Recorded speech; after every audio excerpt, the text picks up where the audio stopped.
Dan ketika anak itu nurut sama kita, kita menganggap itu baik. Padahal siapa tahu justru kalau Nabi Ibrahim nurut sama bapaknya. Kalau Nabi Ibrahim nurut sama bapaknya, coba bayangkan. Gimana nasib Nabi Ibrahim? Jadi nggak ketemu Tuhan? Nabi Ibrahim itu ya bisa ketemu Tuhan justru karena berbeda dengan bapaknya. Kan ada dialog Nabi Ibrahim dengan bapaknya. Dengar dialog saya ya di kajian yang sebelumnya itu. Oke, saya tidak bahas sekarang, waktunya terbatas. Satu. Yang kedua, ya atau tidak? Betulkah kasih Bapak Ibu kepada anak berubah saat anak tidak menghargai pengorbanan Bapak Ibu?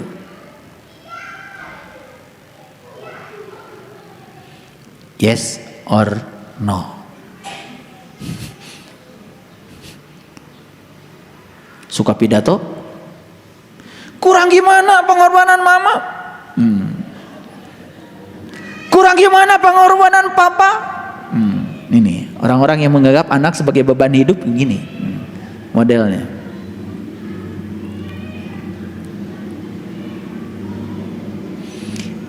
Yang ketiga, yes or no? Betulkah kasih Bapak Ibu berubah ketika anak tidak menyambut uluran tangan kita?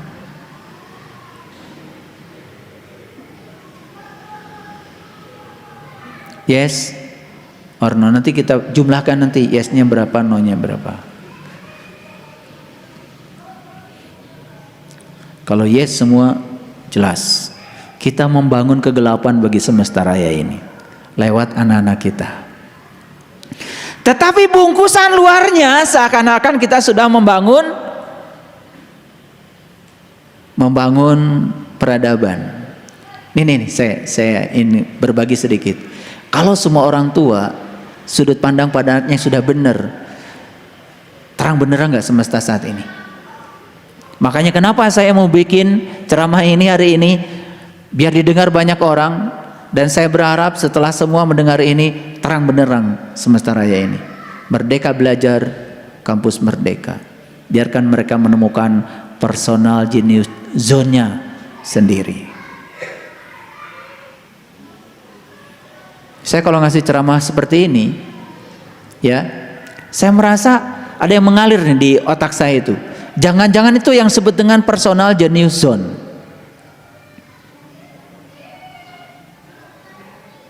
Jangan-jangan itu GR aja, saya GR aja. Dan kalau saya disuruh macul, ngurusi kebun teh, belum tentu saya jenius di situ. Jadi saya makanya selalu saya bersyukur pada orang tua saya yang tidak membuat saya seperti beliau. Oke, lanjut. Kasih Bapak Ibu pada anak berubah saat anak melawan kita. Yes or no? Gak usah terlalu serius, dihitung aja. Yesnya nanti ada berapa? Udah berapa pertanyaan dari saya? 4 kan? Oke. Kasih Bapak Ibu berubah ketika anak menghina kita.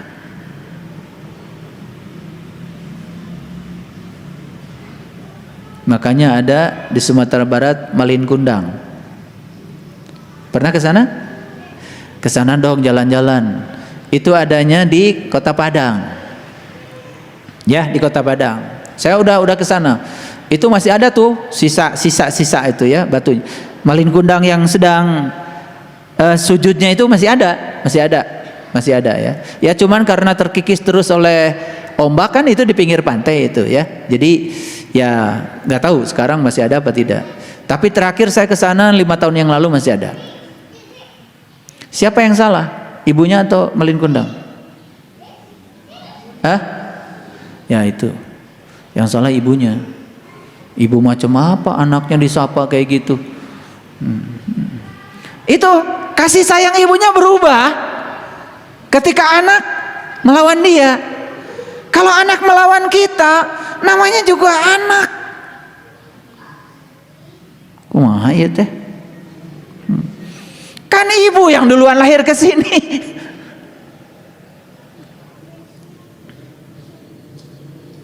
Paham maksud saya? Ya, oke. Yang keenam. Yang keberapa? Keenam. Nanti dijumlah ya, jumlah. 1 yes, nilainya 15. Oke. Kasih ibu bapak berubah ketika ibu bapak kecewa kepada anak.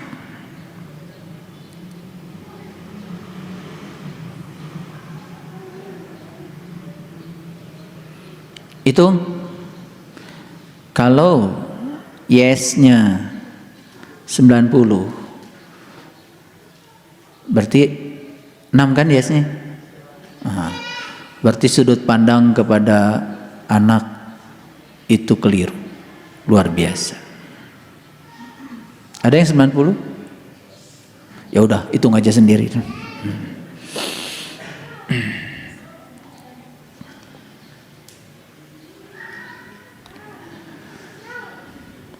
Banyak orang tua yang mengeluh karena anak-anak mereka tidak memenuhi harapan orang tua.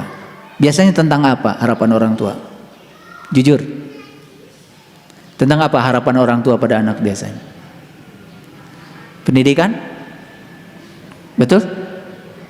Suka intervensi soal pendidikan? Harus sekolah di mana? Bapak Ibu ahli pendidikan? Ahli juga enggak, intervensi. Pakai sekolah favorit segala. Favorit itu kata ibu bapak. Ya. Makanya sekarang ditiadakan namanya favorit itu keren. Kenapa? Itu sebetulnya untuk membuang image itu. Karena yang namanya favorit itu enggak favorit sebetulnya. Dia itu sekolah yang ngetes anak yang pintar dikumpulin. Tiap hari kasih tugas sama gurunya gitu aja kok. Favorit apa? Yang favorit itu kalau tidak ngetes anak, yang bodoh diterima, yang pintar diterima, semua jadi pintar. Itu keren sekolah. Kalau sekolah masih pakai tes, nggak keren. Dari maksud saya. Makanya mau ngaji di saya nggak pakai tes, bebas. Mau yang kayak gimana datang aja ke sini. Yang penting mau belajar. Itu aja. Ya. Gitu aja. Nggak usah syaratnya harus dari ormas apa apalagi nggak penting ya. Datang aja ke sini. Keyakinannya apa? Nggak penting juga bagi saya. Silakan aja. Ya, saya tidak akan mengubah keyakinan siapapun. Tapi saya akan menunjukkan bagaimana supaya Anda tekun di jalan Anda, dan siapapun yang tekun di jalannya suatu saat akan mencapai yang dia capai. Itu aja. Oke, lanjut. Tentang apa tadi? Biasanya intervensi ibu bapak tentang apa? Pendidikan. Yang kedua, tentang apa? Pekerjaan. Ngaku aja. Sampai disogok-sogok tuh supaya anaknya kerja di sini, kerja di situ. Saya terhadap keluarga nih, sering ya keluarga saya. Ya maklum ya di kampung nggak ngerti, ya datang ke sini mau pinjam uang sama saya buat apa? Buat supaya anaknya jadi PNS. Saya bilang saya doakan semoga tidak diterima jadi PNS. Jadi saya doakan tidak diterima, bahkan saya nggak kasih itu uang. Siapa tahu anak ini jadi pengusaha. Siapa tahu rezeki anak ini dari kemampuan dia, bukan dari keinginan orang tuanya.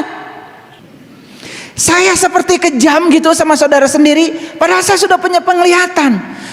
Saya tanya, anakmu senangnya apa? Senangnya itu kokotoran, oli-olian. Udah bikin kios.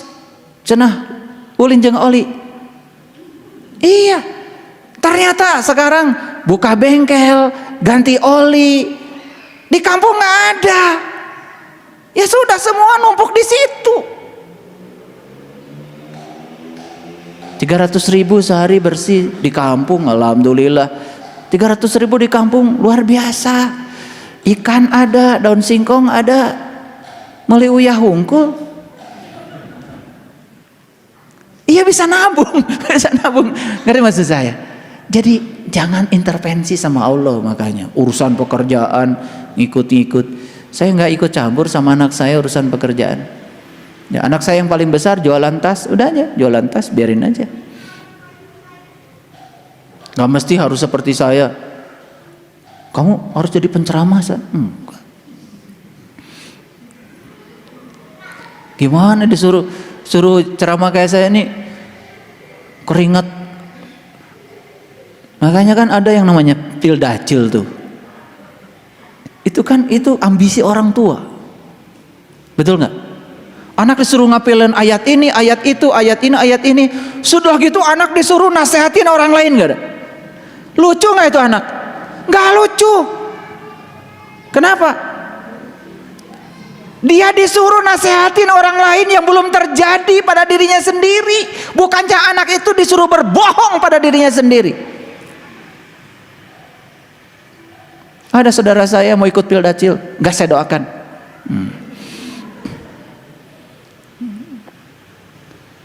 Baru saya kasih pengertian.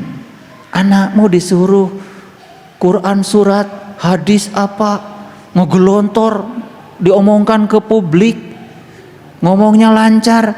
Belum tentu itu yang diceramahkan itu terjadi pada dirinya. Bukankah kamu orang tua mengajarkan anaknya berbohong? Doakan, gak didoakan. Ini hati-hati nih yang suka ikut-ikutan pildacil. Nih, kalau terahnya jadi ulama, ntar juga semesta yang akan membentuk dia jadi ulama. Dan ulama yang dibentuk karena pengalaman spiritualnya akan berbeda dengan ulama hasil pertandingan. Ngerti maksud saya? Oke. Yang ketiga, nih, intervensi dalam hal apa lagi? Jodoh. Nah, ini yang paling rusak ini. Ini sudah intervensi karma. Siapa tahu si anak kita ini jodohnya si E.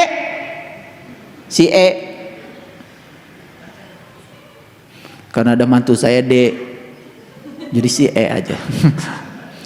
Anak saya ini siapa tahu ya jodohnya si E, dan si E ini sebetulnya dijodohkan dengan anak kita untuk melunasi karma-karmanya, karena dia dulu pernah hidup bersama, tapi ada karma yang harus dibayar. Dan di kehidupan yang sekarang ini si E ini hadir nikah bersama anak kita untuk melunasi karma-karma anak kita sendiri. Kalau kita turut campur, berarti kita sudah turut campur pada proses pelunasan hutang karma. Jangan salahkan kalau anak kita terjebak hidup mati terus menerus gak selesai hutang karmanya karena orang tuanya intervensi. Banyak yang kayak gitu. Nah, ini udah luar biasa ini. Sudah anak dicekokin yang aneh-aneh sejak kecil, betul nggak? Hidup itu penuh perjuangan. Cari rezeki itu susah, betul nggak? Jangan boros, macam-macam itu, betul nggak? Udah gede pun masih diintervensi sekolahnya, harus jurusan apa? Bapaknya ahli aljabar, matematika, anaknya senangnya olahraga, kerjanya cuma lari sana, lari sini, suruh duduk kamu. Wah, diajarkan X kuadrat ditambah 2X ditambah 3 sama 0. Cari solusinya, mencret. Anak itu memang senangnya lari sana, lari sini, lari sana, lari sini. Kemudian disuruh duduk, coba ngerjakan soal yang aneh-aneh. Lihat itu anak Belum saatnya tua udah tua duluan. Stres. Udah gitu nanti kerja di bidang yang dia juga tidak suka. Kapan personal genius zone-nya akan berkembang? Potensi yang Allah titipkan pada anak kita tidak berkembang. Paham? Oke, nggak apa-apa yang sudah-sudah. Kan kita juga semua korban-korban dari orang tua, betul? Tetapi kan ini harus diputus sistem ini. Ngerti maksud saya?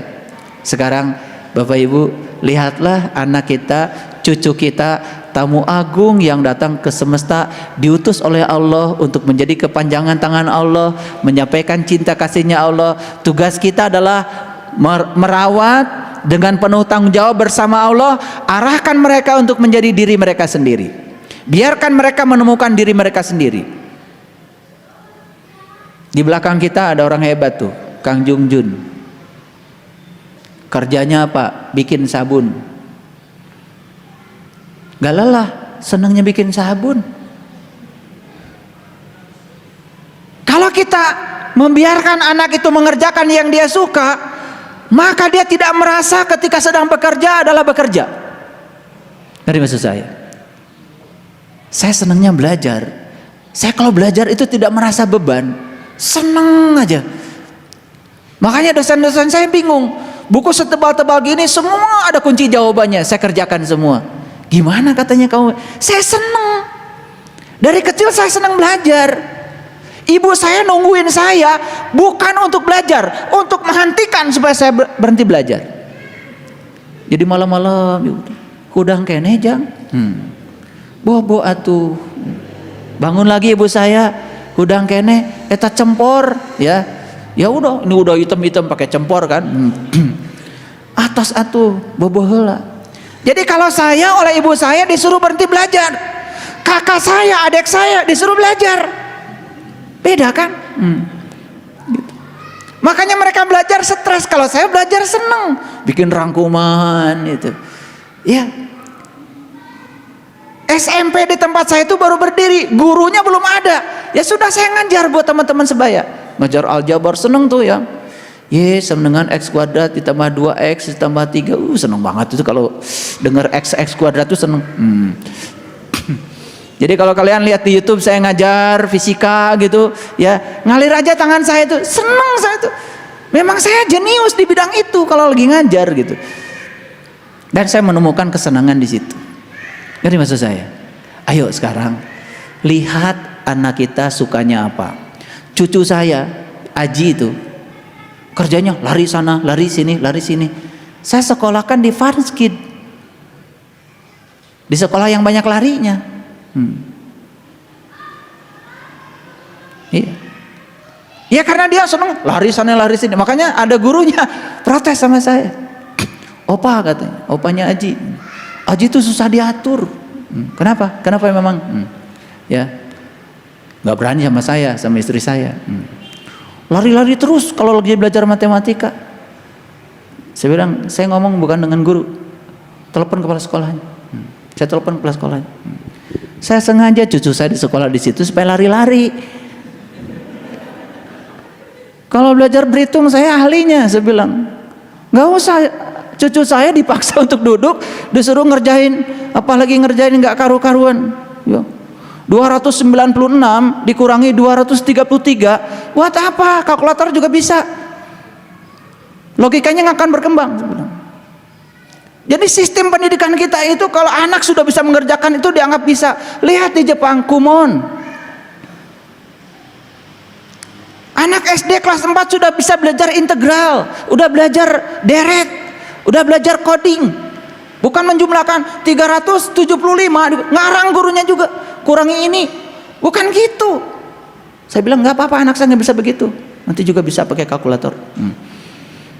Saya berharap bukan itu seperti di sekolah. Maka saya ngomong sama kepala sekolahnya. Ini maksud saya. Tapi gimana ya kalau kita punya anak cucu nggak disekolahkan juga salah.